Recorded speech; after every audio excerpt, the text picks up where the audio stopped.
My name is Muhammad, and I am going to tell you about a supernatural event I experienced a few years ago. It was in 1992 when I first started working on the railway as an assistant locomotive operator after finishing my military service. It was also my first time being separated from my parents, so I rented a house and moved in with all my belongings. For the first 2 years, everything went smoothly.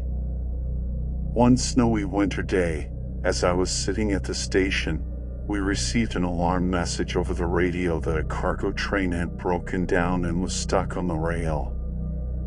There was also a passenger train moving behind it, so to clear the way, we had to either fix the cargo train or tow it to the nearest station. Therefore, me and the locomotive driver, along with an engineer, set out on our journey. It took us an hour and a half to reach the cargo train. By the time we arrived, it was already dark. The engineer got out to fix the train, but the freezing cold weather made it impossible to do anything. Hence, we decided to tow the train to the nearest station and reopen the railway. We hooked our locomotive to the cargo train and began to pull it back toward the nearest station, about an hour away. While traveling slowly, I noticed a station I had never seen before in the map. I was confused and said, "Where is this place? I have never seen this station before." Nima, the locomotive driver, replied, "This is an abandoned station. It is no longer in use. The residents in this area moved to nearby cities, so it does not even have a sign." After a moment, Nima said, "We should stop here. I will check if we can pull in and wait here for the passenger train to pass. If we cannot, the passenger train will have to wait a long time for us to open the way." Since Nima had more experience, I followed his lead. We stopped near the station, and the three of us got out and managed to shift the rails, allowing us to enter the station. While we sat in the locomotive waiting for the passenger train to pass, Nima's curiosity got the best of him. He said, "I really want to take a look inside this abandoned station," then grabbed a flashlight. I told him not to be ridiculous.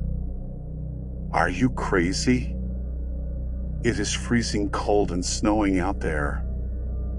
But he put his hat and scarf on and said, "I have heard about this station many times, but it seems like tonight is the night to finally see it up close." His words sparked my curiosity as well, and I did not want to leave him alone, so I turned to the engineer and told him to wait there. Nima quickly headed toward the station, and I shouted after him, "Nima, wait for me." I hurried through the snow, catching up to him. I asked him, "Why it is interesting for you? It is just an abandoned station like any other." He didn't reply. Nima's flashlight was the only light illuminating the surroundings, and the sight of that cold, dark, abandoned station filled me with fear. After a few more steps, Nima stopped and said, "I told you, I am just curious to take a look inside." I replied, "There is nothing here to be curious about." But he continued walking and said, "Now we are here, let's take a look inside and then leave." I followed him as he opened the door, and we entered the station. Darkness engulfed the place, even where the flashlight illuminated. Everything looked creepy and frightening. I could not stand it anymore and said, "Nima, let's go. I am scared." He replied, "If you are scared, why did you come?" Frustrated, I shouted, "Because I did not want to leave you alone." It was like we were acting like stubborn kids, and Nima, as if mocking me, said, "Well, If you are scared, go back." I kept quiet and thought to myself, "You are here, man. Be brave and wait."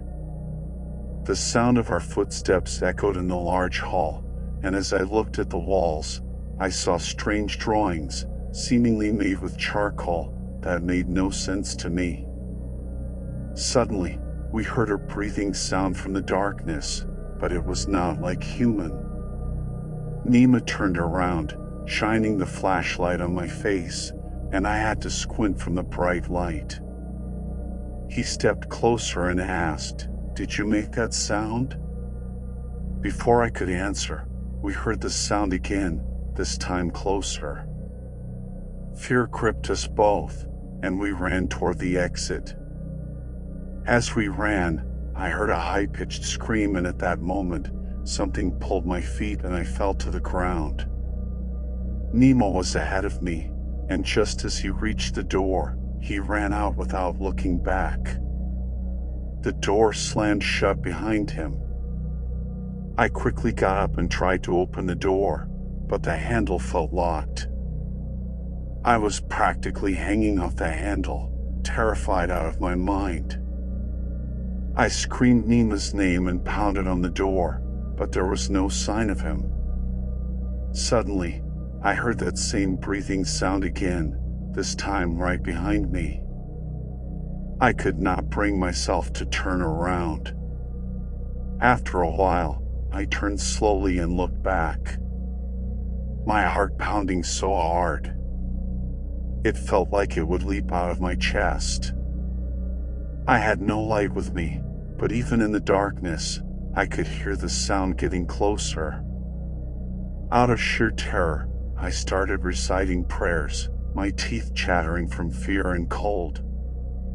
Inside the darkness, I felt something approaching, and suddenly, a hand grabbed my throat. Its hand was so strong that it pinned me against the door, and I could not move.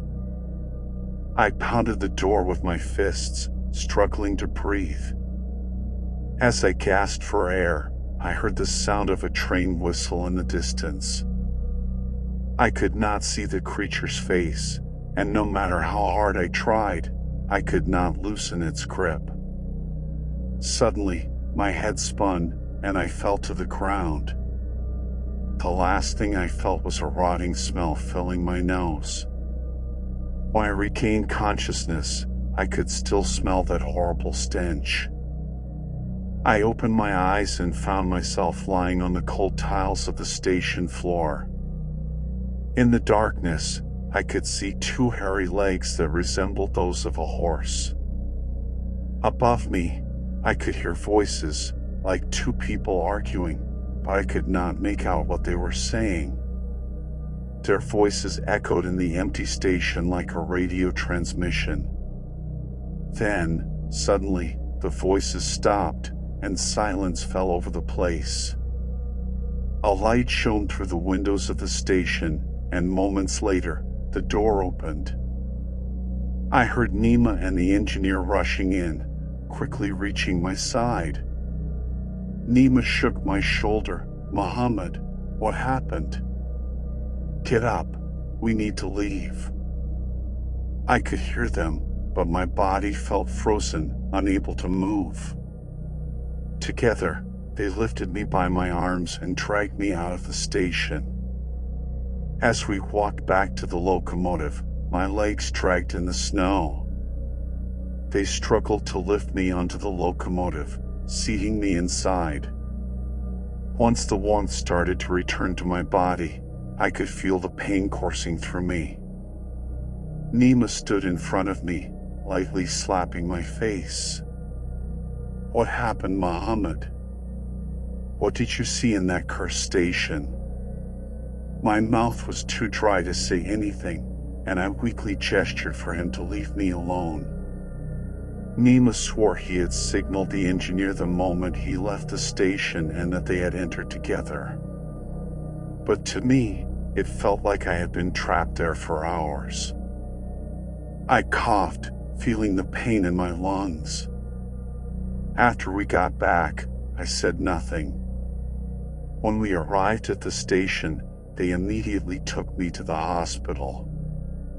The doctor asked me to take off my jacket, and with Nima's help, I removed my blue jacket, now stained black as coal.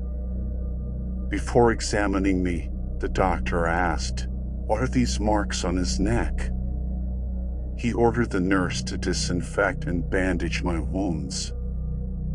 I had trouble breathing, so they hooked me up to oxygen and administered a sedative. I quickly fell into a deep sleep. In my dreams, I found myself back in that station, in the darkness, with that creature drawing closer. It whispered, "You won't escape so easily." I woke up with a scream, startling Nima, who was dozing off by my side. He woke up and asked, "What happened?" But I could not bring myself to speak. I coughed again, a sharp pain spreading through my chest. The doctor came to check on me in the morning and told me I needed a few more days in the hospital for observation. In the afternoon, Nima informed our manager about the situation and left me. I remained in the hospital for 2 more days and was eventually discharged. I went back to my home, feeling somewhat better, and made some soup for myself before taking my medication. My throat was healing, but I was still plagued by nightmares that woke me up at night, leaving me unable to sleep until dawn. One evening, Nima visited me, telling me he had arranged for a week off so I could rest. I thanked him, and as soon as he heard my voice, he asked, "Can you tell me what happened in that station?" I struggled to explain, and he looked at me with wide eyes, saying, "I wish I had never taken you to that haunted station." When Nemo left, the sky had already turned dark. I ate the dinner he had brought me and took my medication before going to bed. The sedatives worked quickly, and I fell asleep. But that night, my nightmare was different from the ones I had been having before. I was lying in my bed when I heard a sound right above me. I could feel the blanket being pulled off from my top, and I did not dare open my eyes. The air around me grew colder with each passing second. Suddenly, I felt like I was lying on something hard and cold. I opened my eyes and quickly sat up. I could not believe it. I was back in that abandoned station. Well, listen to the rest of the story in the next part.